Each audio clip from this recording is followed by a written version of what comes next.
हाय Hubble.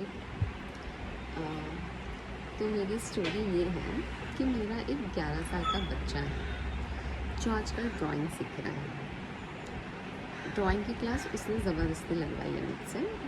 मम्मा मुझे सीखना है करके। तो हमने उसको ड्राइंग क्लास में डाला। तो टीचर हमेशा बेसिक से स्टार्ट करती है, जैसे लीव्स पे डिज़ाइन बनाना या standing line, slanting line, slipping line.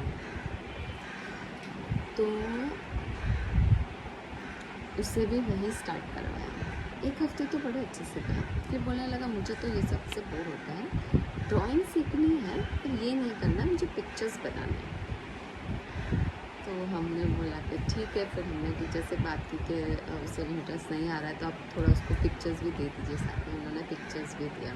तो जब पिक्चर्स में लाइंस आई बनानी तो उसे लगा कि हाँ शायद वो सही था, सीखना चाहिए था। Thank you.